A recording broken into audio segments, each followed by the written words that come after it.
A saga continua. Isaías 45:7 diz: Deus, o Senhor, foi quem criou o mal.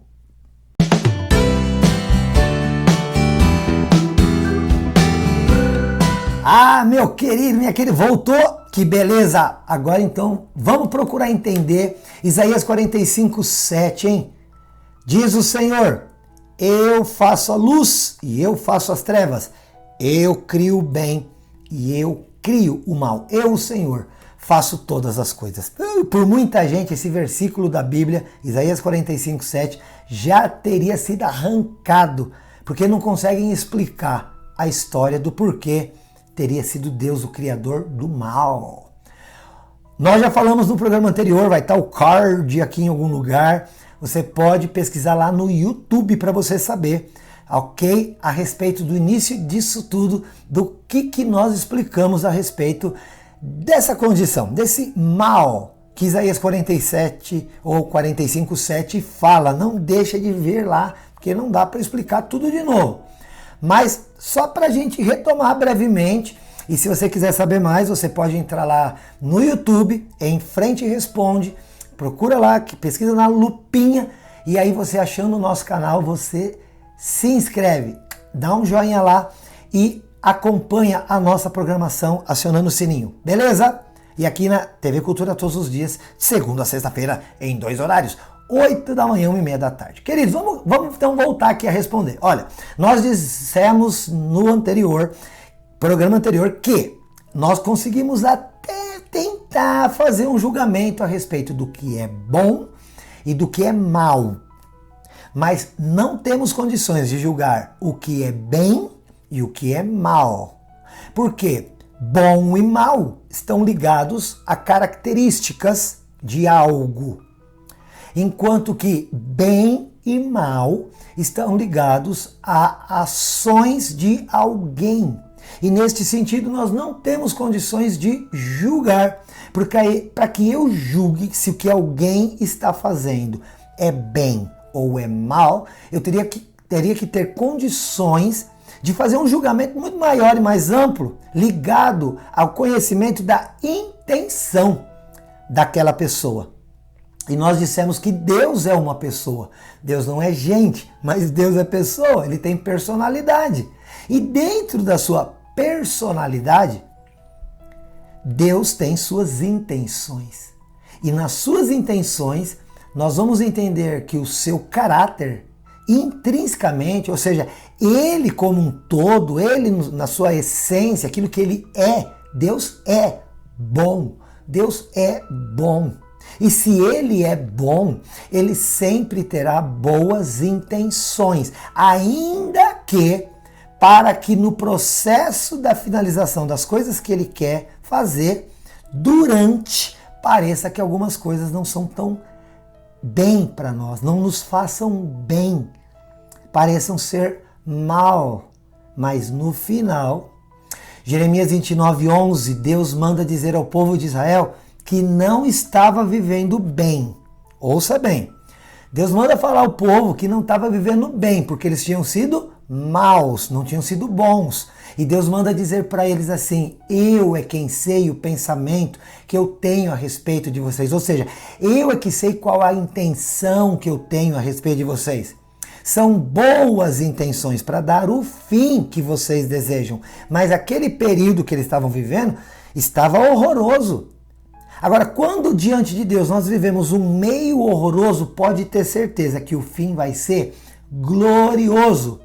Quando é Deus quem com sua intenção está trabalhando na nossa vida, pode ser que algo no meio pareça estar horroroso, mas acredite, o fim será glorioso. Romanos 8:28 nos diz claramente, você conhece bem. Repete aí comigo, vai. 1, 2, 3.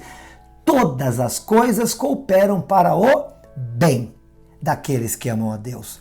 Todas. Mas, pastor, e essa pandemia? Coopera para o nosso bem. Ah, mas e esse mal na minha família? Coopera para o teu bem. E essa situação financeira, essa crise que eu estou passando emocional, essa dificuldade nisso e naquilo, querido, você ama a Deus? Primeira interrogação. Se você me disser agora aí, pastor, eu amo a Deus, então eu vou te dizer que isso que está acontecendo na tua vida, ainda que pareça mal, é um bem.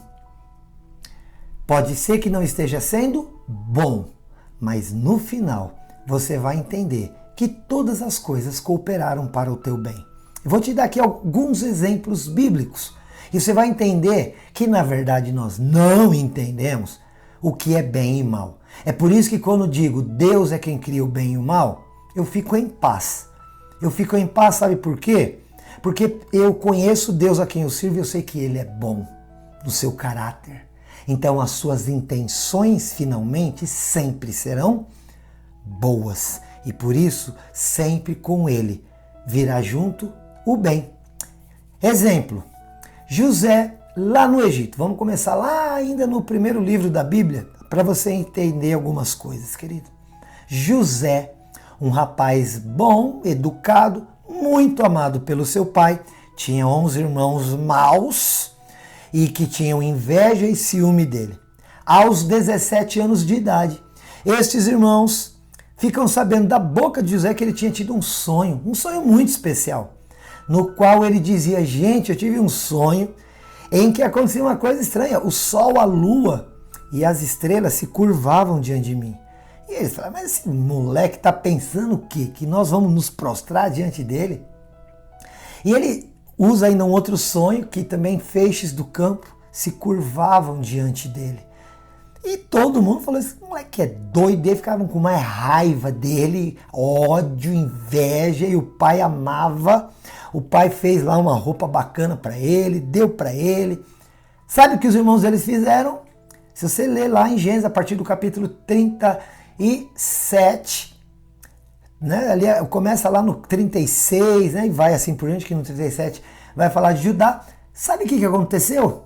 Queridos, os irmãos de José com muita raiva dele.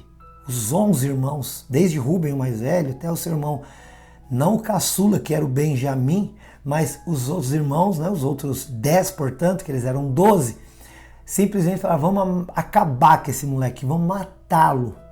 Só que o Rúben, o mais velho, falou assim, gente, não vamos matar, não. Porque, né, deixa o menino, ele também, né, não é tão ruim assim. Pegaram então o José e jogaram dentro de um poço. E ficaram, vai aí, sonhador, agora queremos ver. Aí o Rúben falou, gente, isso aí não é legal e tal, o mais velho, estava preocupado. Aí o que aconteceu? Passou uma caravana, né, de uns comerciantes. O Rúben falou, já sei, vamos vender ele como escravo.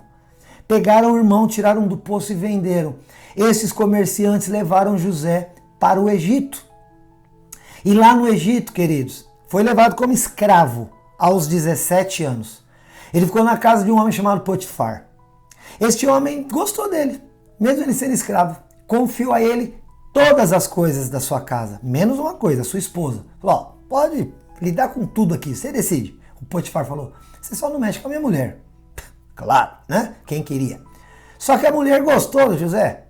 E a Bíblia diz que ela se afeiçoou tanto, que ela se apaixonou perdidamente, que essa mulher começou a dar trabalho. E todo dia convidava José para estar com ela. E ele dizia, não, isso não se faz. O dono da casa me deixou aí livre para tudo, menos para te tocar. Um dia, quando todo mundo saiu, ela o agarrou, arrancou a roupa dele. E aí, então, ele saiu correndo. E aí, quando ela gritou e dizia, estou sendo estuprada, abusada, e a roupa dele estava na mão dela. E aí ela falou, olha aqui, ó, entrou aqui o escravo do meu marido, tentou abusar de mim e ainda deixou a roupa dele aqui.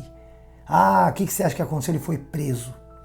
Querido, na cadeia. Olha, odiado pelos irmãos, invejado, jogado num poço, vendido como escravo, foi para uma casa para servir. Chega lá, a mulher do dono da casa se apaixona por ele. Fica tentando ele para estar com ela. A mulher devia ser bem bonita, mulher do governador. Ele se nega, ela o agarra, acusa-o, calunia, dizendo que ele tentou estuprá-la, abusar dela. Por causa disso ele é preso. Deve ter até apanhado. Bom, mas como não? E lá dentro da cadeia ele faz ali umas amizades. Ele ganha de novo por causa do seu caráter, porque ele era um cara bom. O que aconteceu, queridos? O carcereiro gostou dele. Falou, olha, cuida aí do pessoal. Eu deixo você olhá-los para mim. E ele fez amizade com a galera da cadeia, com os presos. E lá tinham dois presos, um copeiro, né, e o mordomo do faraó, do rei. E ele então os dois tiveram sonhos, os dois sonharam com algumas coisas e comentaram com José. E o José falou que era o copeiro, falou, olha, né, aquele que trabalhava diretamente para o rei, tinham dois, né? Falou, ó, um de vocês vai morrer e o outro vai voltar a trabalhar com o rei. E falou para esse, você que vai voltar a trabalhar com o rei, faz uma coisa, quando você estiver lá, não esquece de mim. Querido, passou dias ali, realmente, um morreu e o outro foi levado de novo para trabalhar com o rei. E sabe o que aconteceu? Você acha que ele lembrou do José lá diante do faraó? Lembrou nada. Esqueceu do José. Esqueceu. Cadê José? Para quê? Passaram-se 2 anos. Um dia o faraó teve um sonho e estava angustiado. E como esse seu copeiro estava ali diante dele, esse seu trabalhador, e viu que estava angustiado, meu senhor, o que está acontecendo? E o faraó contou, tive um pesadelo estranho, sabe? Umas vacas gordas, umas vacas magras e tal, eu não estou entendendo nada. O cara lembrou do José. Peraí, quando eu estava na cadeia 2 anos atrás, tinha um cara lá que a gente sonhava e contava para ele e ele interpretava. Chama ele aqui. Chamou o José. E o José então, queridos, interpretou para o faraó. E qual foi a interpretação? Olha, já que são 7 vacas magras, ou 7 vacas gordas e 7 vacas magras, isso quer dizer que haverá no Egito e no mundo 7 anos de abundância e 7 anos de escassez. Por isso, faraó, disse José, eu quero sugerir que você estabeleça aí um governante, né, alguém que possa instruir, um administrador, para que cuide bem das coisas no tempo da fartura, para não faltar nada nos anos de escassez. O rei gostou da ideia e falou, então vai ser você esse homem. O José, simplesmente, ele só não foi o faraó, o rei, mas ninguém era abaixo dele e do faraó. Era o faraó, depois era o José e o resto. O José se tornou um maioral no Egito. Todas as coisas do faraó confiava a ele. E ele realmente guardou tudo em celeiros. Passaram-se os 7 anos de abundância e vieram os 7 anos de escassez. Como José, com a sabedoria de Deus, tinha reservado tudo em celeiros, o Egito era próspero, mas a terra ao redor faminta. O Egito naquela época foi a época em que mais prosperou na sua história. Por quê?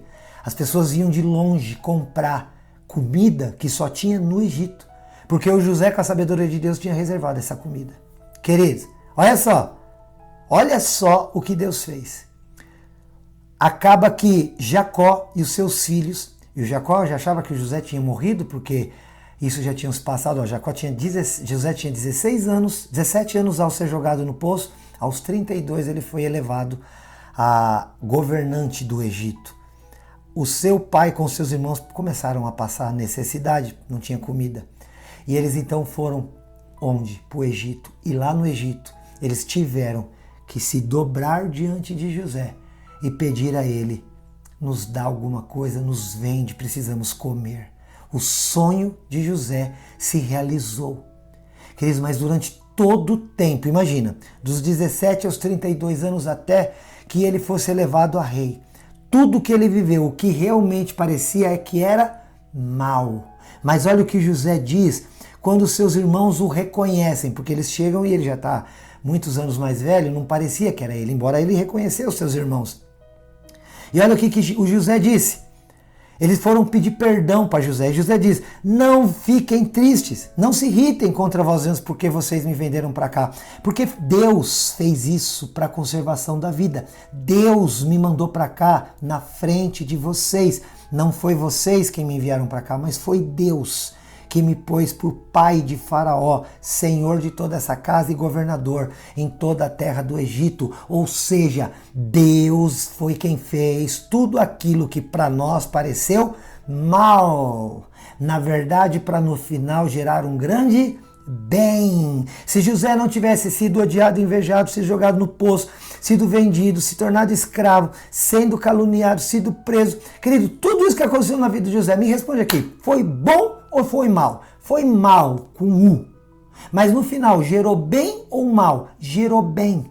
O meio foi horroroso, mas o fim foi glorioso, porque como ele diz, gente, não fica triste, não foi nem vocês que mandaram para cá e nem o faraó que determinou, foi Deus. Porque se eu não tivesse aqui agora como pai de faraó e governador do Egito, todos vocês estariam mortos. Mas Deus me mandou aqui na frente para que houvesse conservação da vida. E foi a melhor coisa que aconteceu, porque foi da tribo de Israel, das tribos de Israel, que veio Jesus, o nosso Salvador. Imagina se tudo aquilo que a gente chama de mal não tivesse acontecido com José. Ele não teria sido governador do Egito. Ele teria morrido com seus irmãos, com seu pai. Jesus não teria vindo e nós não teríamos a salvação.